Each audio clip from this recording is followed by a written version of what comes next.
When she came out of the garage, I was sitting on a chair in the middle of the kitchen, across from the laundry room. She saw me sitting there when she came to the laundry room door.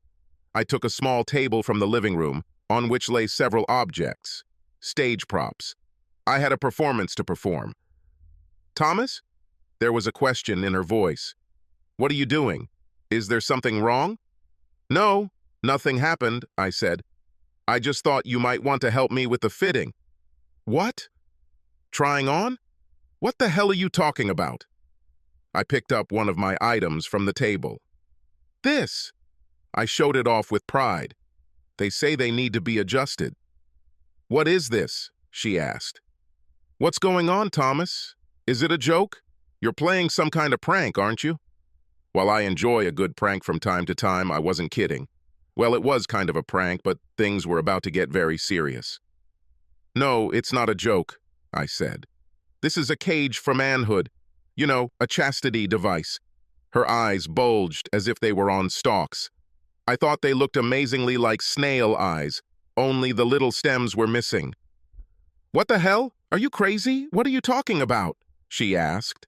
"I did some research," I told her. "We cuckold husbands must wear cages like these. In fact, this is the most important thing. You wear the key on a chain around your neck. Then after you finished with your lover, you should let me out so I can have some sloppy seconds if you decide to let me." "Thomas, what's wrong with you?" She looked at me as if I had grown a third eye. "I have no idea what you're talking about." "You are crazy?" "No, I'm quite sane," I said. "I just wanted to know how it all works so I could play my part. That's why I bought you a nice little chain." I lifted her up so she could see the key dangling from her. "You can wear this. Do you like this one?" I held out the cage. "I should have asked you. They have several styles. When will you introduce me to your lover?" "What the hell are you talking about?" Her voice rose almost to a scream. "What the hell is going on?" Obviously, she didn't like my choice. Hell, well, maybe I can get a refund. "Thomas, are you accusing me of having sex with someone?" "No, I don't like thinking about it that way at all," I said. "I don't blame them. This implies that I will judge you." "Blame is such a harsh term. You have sex with Greg Johnson, but blame is not. I just hope I got my role right. Now, if you can help me put this on..." I handed it to her. She took 2 steps forward, snatched it from my hands, and threw it violently into the laundry room. It was an amazing throw, straight into the dryer. "Stop it," she screamed. I looked offended. "Damn, Ronnie, you probably bent it. If you don't like it, you should have just said so. We could trade it for one you like. Now I'm going to have to spend a hell of a lot of time straightening it out so we can exchange it for the one you want." "Fuck that thing," she growled. "How did you... How long have you known?" I thought for a minute. "Well, today is March 15th, I said. The first time was on February 11th at 7:44. It's 5:40 now. Do you need minutes or are hours enough? Hey, it's a sign of March. How fitting. On this day, Julius Caesar was killed. Now her mouth was open. She looked at me, opening and closing her mouth, but not making a sound. She looked like a carp stuck on dry land. It wasn't a very good view. "Why didn't you say anything?" she asked breathlessly. "What should you have said?" I asked. "Well, how about Veronica? You're a traitor." "How about, why are you having an affair?" "Is that what you want me to say?" I asked. "Don't you want to know why?" she asked. "I know why," I said. "I don't need to ask." She looked puzzled. "How do you know why?" "I know why deceivers deceive," I explained. "You're a sociopath," she gasped, and her big blue eyes filled with tears. "How can you say that? I thought that you loved me." "Well, what does this have to do with it?" I asked. "I love you. Well, I loved you before I found out that you were a liar and a traitor. Now that I know, I certainly understand that loving you is stupid. I just need to figure out how to adapt to our new roles." She made carp again. "Your lips aren't quite right," I told her. "They should be directed more downward." "What's wrong with you?" She was practically screaming now. "Why are you talking about my lips?" Well, carp's lips kind of point down so they can suck something from the bottom, I said. You're doing pretty well, but you need to work on your lips. She probably didn't know that I had done extensive research on carp and ignored my criticism of her travesty. Are you divorcing me? She asked. Well, yes, but it will take some time, I told her. It's over, Thomas. I won't see him anymore. I don't want a divorce. Well, that's amazing, I said. Usually, when a wife starts having sex with men other than her husband, it means that she wants a divorce.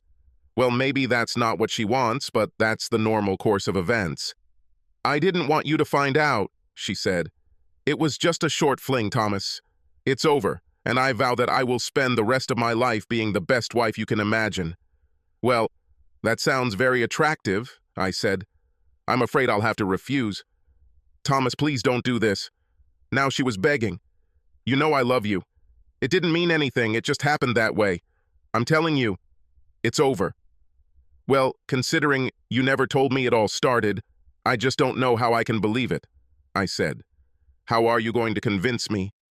She stepped forward, pressing her curvy body against me. She was hot, no doubt about it. Let me show you, baby, she said. Well, did you plan for us to have sex soon? I asked. Anytime you want, baby, she purred. Have I ever refused you?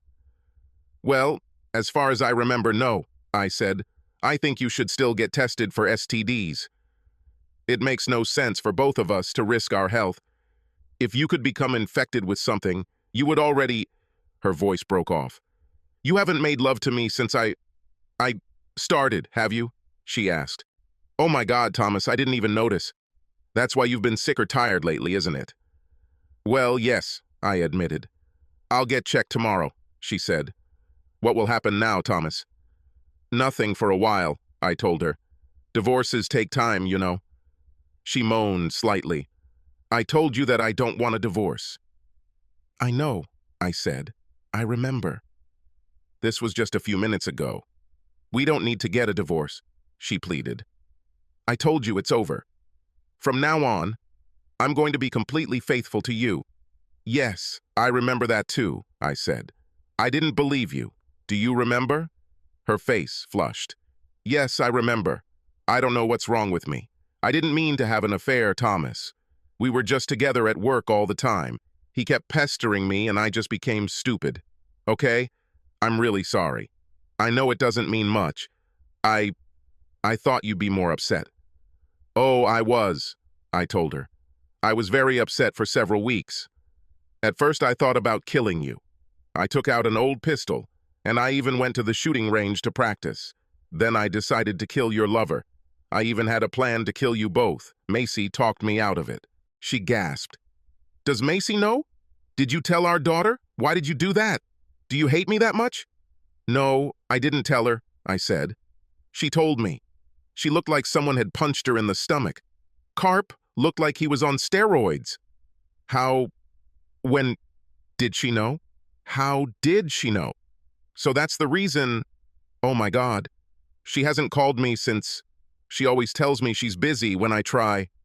Oh my God. I'm not sure he's listening, I said. Is it possible? You shouldn't have sex with people other than your husband. Isn't one of his main rules? She just sat there, unmoved by my cheerful comment, with tears streaming down her cheeks. Finally, she woke up from her dreams. Thomas, what should I do now? She asked in an unhappy voice. I really have no idea, Ronnie, I said. Is there any book you could read? Maybe the site? How to explain to your daughter why you cheated? She looked at me with dull eyes. You don't have to hit me, she said. If it makes you feel better, I think you have the right. Do you enjoy hurting me now, Thomas? Well, yes, I think so. A little, I said. I wasn't cruel before. You made me this way. I'm sorry, she whispered. Can you help me now? I have no idea, I said. What do you think should happen when I find out? I didn't think you'd do this, she said. I didn't think, I just did it. Well, now that you know what your ideas are? I asked. She thought for a minute. What do you think about open marriages? She asked. I think these are divorces that haven't happened yet, I said. You are sure? She asked. I read about them in magazines and see people on TV. Yes, I'm sure, I said. I read about different things myself.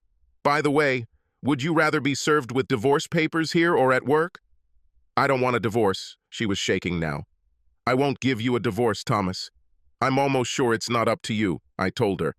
I'm filing an application. You need to wait, I think 60 days. If you don't challenge it, then the judge will grant the divorce. I'm going to challenge this, she said. Why? I asked. You obviously don't want to be married, at least not to me. Why would you dispute this? I really want to be married, and to you, she said. Well, what about your lover? I asked. It seems a little counterproductive to staying married to me. In turn, I'm not going to put up with the role of a cuckolded husband. You're not a cuckold husband or whatever you say? She seemed alarmed. Well, technically, no, I admitted. Interesting Maisie is mine? She stared at me, her mouth open. Don't even think about it, she muttered. Of course she's yours. I thought for a minute. Do you think I should do a DNA test? She looked at me as if I were some kind of creature from Mars. In fact, I had already taken a DNA test and knew Macy was mine. I just pulled her chain. That's not necessary, she said. Macy is your child. I've never been unfaithful to you, Thomas. You mean before this year? I clarified. Yeah, I mean, are we done talking about divorce, cages, and wit? Whatever it is? Well, I guess. But the question of divorce will definitely come up, I said. First of all, you never told me where you would like to be served. I think there will be a hearing or something like that. We're not getting a divorce, she said decisively. With that, she went upstairs and I heard the shower running. I went to the Angus Grill restaurant and ordered a very tasty steak. Halfway through dinner, my phone rang. I answered. It was Ronnie. Where did you go? She asked. I'm eating, I told her. This is a very good cut. They're usually tough, but this one is super tender, and you know I've always loved the taste of a good sirloin. I heard choking sounds on the phone. Why didn't you ask me if I wanted to go? Thought you might want to call your lover and tell him it's over, I said. I didn't want my presence to disturb you in case things weren't over and you wanted to have a date. I like that word, don't you?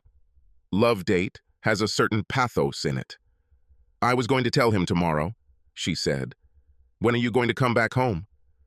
Bud has a darts tournament tonight, I said.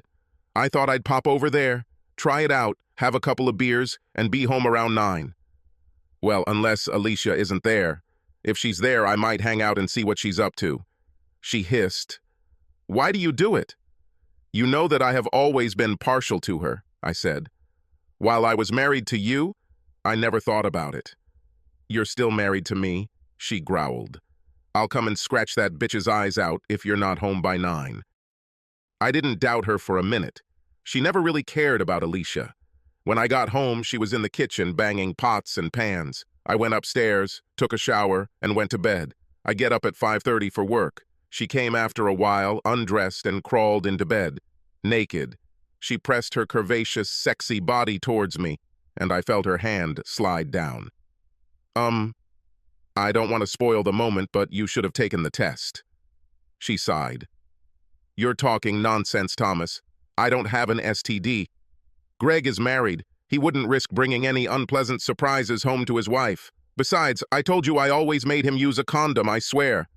This oath is somewhat similar to an oath. Give up everything else, I asked. I'm just asking. She hesitated for a moment. How am I supposed to show you that I'm serious if you don't want to make love to me? She asked. Well, I do not know. The next day, when I returned home, she was there, bustling around in the kitchen. I'm cooking pork chops, she called. Stuffed, as you like. Yum, sounds delicious. I went upstairs and changed, came back down, and started watching basketball. She came when she heard the TV and brought me beer and chips. Wow, this is life. We ate well, and she told me she went and got tested. The results will be available in 3 days. This coincided with Friday, so it might be ready by Friday evening. The thought seemed to excite her, and I didn't want to ruin her mood. You know, Ronnie, if you have sex with your lover again, you'll have to take a new test, I said. I will not cheat on you with him or with anyone else, she shouted. How many times must I tell you, Thomas? From now on, I will be as faithful as an atomic clock. I looked at her. Sorry, she said. I am only yours, Thomas, and I will be only yours until the end of our days. It sounded very familiar, but I just nodded. Friday came, as always, and she greeted me at the door with the test results. You see, I told you so, she exclaimed. We were just wasting time. She grabbed my hand and started leading me towards the stairs when the doorbell rang. She opened the door, and there was a huge man standing there. He was 2 meters tall, and his head was shaved. A tattoo of a snake disappeared into the collar of his very nice suit. Are you Veronica Brown? He asked. Yes, but what's the matter? He handed her a large envelope. You've been served. Excuse me, ma'am. He turned on his heel and left. I was puzzled. I was sure that all the process servers were young girls chewing gum. It was very unconventional. This was a bad omen. I hope everything will return to normal soon. Veronica turned to face me. Thomas, what is this? Pretty sure these are your divorce papers, I said. She groaned and sank to the floor in the foyer. It was very undignified. I tried to help her up, but she pulled her hand away. Why? She sobbed. I told you that I don't want a divorce.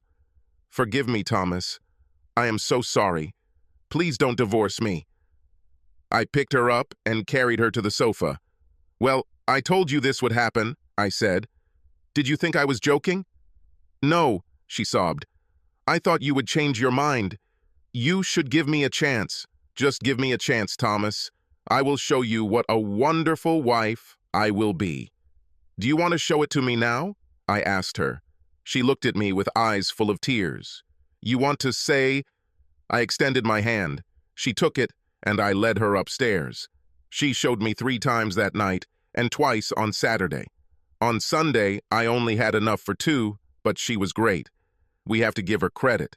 She called her lover, forcing me to listen while she told him that they were breaking up. He didn't take it very well, calling her all sorts of nasty names. I couldn't help but agree with him, as he used many of the same terms that I used myself, or Macy used, when talking to me. The divorce proceeded as usual, and the first thing the judge did was order counseling. We had to attend 6 sessions, or the consultant could reduce the number. The court gave Ronnie his choice of consultants, and I hated the guy. It was a fat male toad who had clearly not been married for the last 40 years. He had all sorts of progressive theories that he tested on us guinea pigs. I ran through the maze like a white rat, counting the sessions until they ended. Both he and Ronnie had made a lot of progress, but the main seemed insufficient. Oh, I made all the right sounds and played all his games, until the last session. He asked if we wanted him to call the judge and tell him the divorce was over. I replied that I would take care of everything. He stood up to shake my hand, dangling his bulk from his poor overloaded chair. I took it and squeezed it lightly. His knees buckled a little, and I hugged him. Listen, I growled. Take all your advice, all your stupid jargon, and shove it up your ass. I let him go and left him and Ronnie standing there. I went to the car, and she followed. Why did you do this, Thomas? She asked. I thought we were doing so well. Yes, I thought so too before you cheated on me, I said. She stood stunned for a minute. You're really going to divorce me, aren't you? Yes, I told you this from the very beginning, I said. Perhaps you should consider getting your hearing tested, Ronnie. Are you going to move out or make me move out? She asked. No, I like my house, I said. If you want to move out, I think you can. I think if one of us decides to move out, we'll either have to sell the house and split the money, or whoever stays will have to buy the other out. So we will get divorced, but will we live together? She asked. I told you you were amazing in bed, Ronnie, I said. As long as you want to stay, I won't kick you out. Are you going to sleep with other women? She asked. As long as you continue like this, I don't see how I can have enough energy, I said. She thought for a minute, then smiled at me. In a year, we will get married again, she said.